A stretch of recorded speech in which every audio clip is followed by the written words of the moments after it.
Венесуелийн телевизийн бүтээл болох Халтар царайд хэмээх олон ангид кино монголчуудыг эд байлдан дагуулж байх үед Архангай аймагт 2 хөгшин энэ киноноос болж муудалцаад нэгнийхээ амийг хөнөөсөн хэрэг гарсан байв.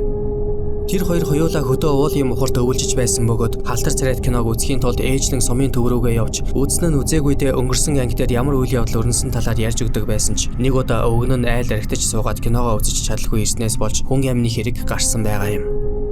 Яг тэр анги дээр нь Халтар царайд буюу Эстерлита жирэмсэн болсон тухай гарсан бөгөөд тухайн үед тэр Мигель Ангельтайгаа хэрэлдээд Канделериаганда ирчихсэн. Тэдний хөрш Португал авгай Карменико Фредотой их л ойр дотн харьцаатай байсан болохоор киногоо үзэж хэний хүүхдийг тээж байгааг мэдэж чадаагүй өвгөн дам сургаар Эстерлита жирэмсэн болсон гэж сонсоодаа гэртээ очиод нөгөө өвгөндөө "За Эстерлита жирэмсэн болжээ. Португал авгайгийн хүүгийн хүүхэд гин" гэд хэлчихсэн байгаа юм.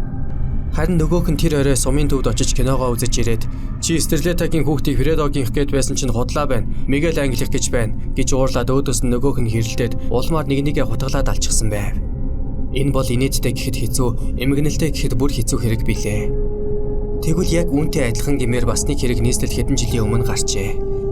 Дамиран өвгөнийг шинэ байранд нүүж ирэхэд яг хажуугийнх нь орсонд түүний хуучны танил Мандрын өвгөнийг амьдардаг болох нь төвөггүй мэдэгдсэн байна. Байрны гадаах модон сандал дээр нарлаж суусан Мандрын өвгөн Дамирангийн бараанаар л хүй хай гэсээр босоод ирсэн бөгөөд тэр цагаас хойш 2 хөгшин хууч хөөрөх нэрээр үе үе нийлж архитдаг болжээ. Мандрын энэ хөгшин хэдэн жилийн өмнө өнхрөөд өгсөн тэрбээр нэг хүүтэйгээ хамт амьдардаг гэх боловч тэр хүн байхаасаа байхгүй нэлбэг. Тиймээс Дамиран өвгөн хөгшнийхөө хараа хяналтаас хол сул чөлөөтэй архитахын тулд байсгийгэл нийшил архи барьсаар Мандринда ороод ирдэг болсон байна. Мандрын өвгөнч хоосон байхгүй хажуугийнхаа дэлгүүрлөө утас цохиод л хөргөлтийн үйлчилгээ ашиглан архи тарс авчруулад Дамирангийн өмнөд анхайтал тавьдаг байжээ.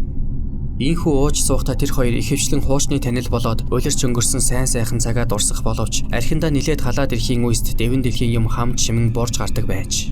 Нин ялангуяа ан гөрөөний тухай их ярьдаг байжээ. Дамиран нь муугүй загасчин гэгдэж, Мандрын нь муугүй анчин гэгдэж явсныг хэлэхүү нэгэн цагт агнаж явсан ан барьж явсан загасныхаа тухай ч юм уу очиж үзсэн газар орныхоо тухай ярих гэж үзүүлж өгдөг байжээ.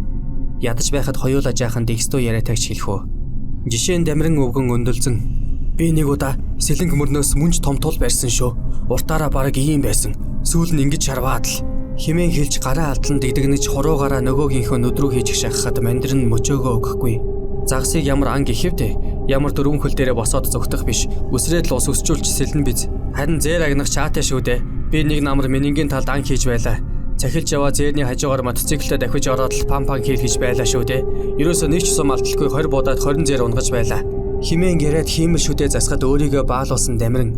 Чи тэгэл мотоциклоо өөрөө бариад л бас зээр буудаад явж байсан хэрэгүү. Болооч чи текстүүлнэ гэхэд арай дэндэн гиснэл.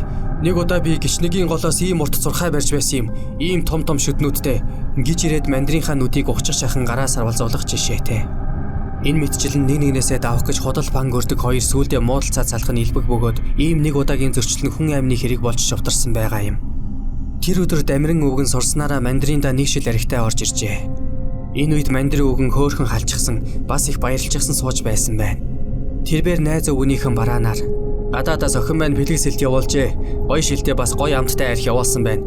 Чамайг ороод ирээсэй гэд хүлээж байлаа." Гисээр хөргөгчөө онгойлгон нэрэл нэг гоё шилдэ гадаад архи гарган ширээн дээрээ тавьсан байна. Энэ үед Дамиран өвгөн өөрийнхөө өвөртөж ирсэн дотоодын үйлдвэрийн архиа гаргахаас ичин ингэрлүүгээ лавхан шургуулчхад нөгөө гоё архи руу шүлсээ тусаах нь халаг ширдсэн ач. Мандрын өвгөн ч охиноо магтаж энэ хооронд бас яаж зүгээр байх вэ? Ганц нэг дэгс яриагаа дэлхэн байж нөгөө архиа онгойлгон Дамиран өвгөнд хундагалжээ. Өөртөө ч бас хийсэн байна. Гэтэл тэрхүү архи хоёр өвгөнд дэндүү ахцсан градус өндөртэй чанга эд байсан ач. Тиймээс хоёр өвгөн ойр ойрхон хоёр тулгасны дараачаас үг яриа нь олшрон хилэн эдрээд хөөрөө өвчнөн сэдрэн гарч ирсэн байна. Дамирангаа бодоход арай илүү уучсан Мандрын бүрч их хөөрч. Нэг удаа би хинтэн тайгаад баавгай хутгалаад алж байсан юм шүү. Яг энэ хутгаар гисний өмнөө тавьсан урт иштэй хутгийг доёгнуулан Дамирангийнхаа нүрийг зүсэг шахсан байна. Нөгөөх нь гарыг нь түлхэж холдуулаад За болж үз зүгээр. Баавгай колны хутгаар алдна гэж юу байсан юм бэ? Гэж усаарлахад нөгөөх нь хил амаад ультраа туулан чи юу яхаараа миний үгэнд итгэдэггүй хүн бэ? Гиснэ. Тэр өдөр би наскүйдсэн айхтар том баавгайтай хөвчөд яг улаан халс тулсан юм да.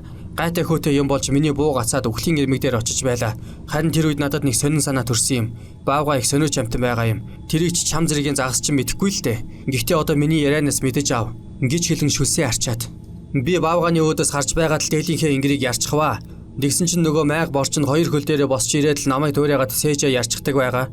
Тэр үед нь би самбаашиж очиод 5-6 дугаар хавирганых нь хооронд хутгаа дүрчихсэн хэмээн үнэхээр л тэгээд алчихсан юм шиг их маатгаар хэлжээ.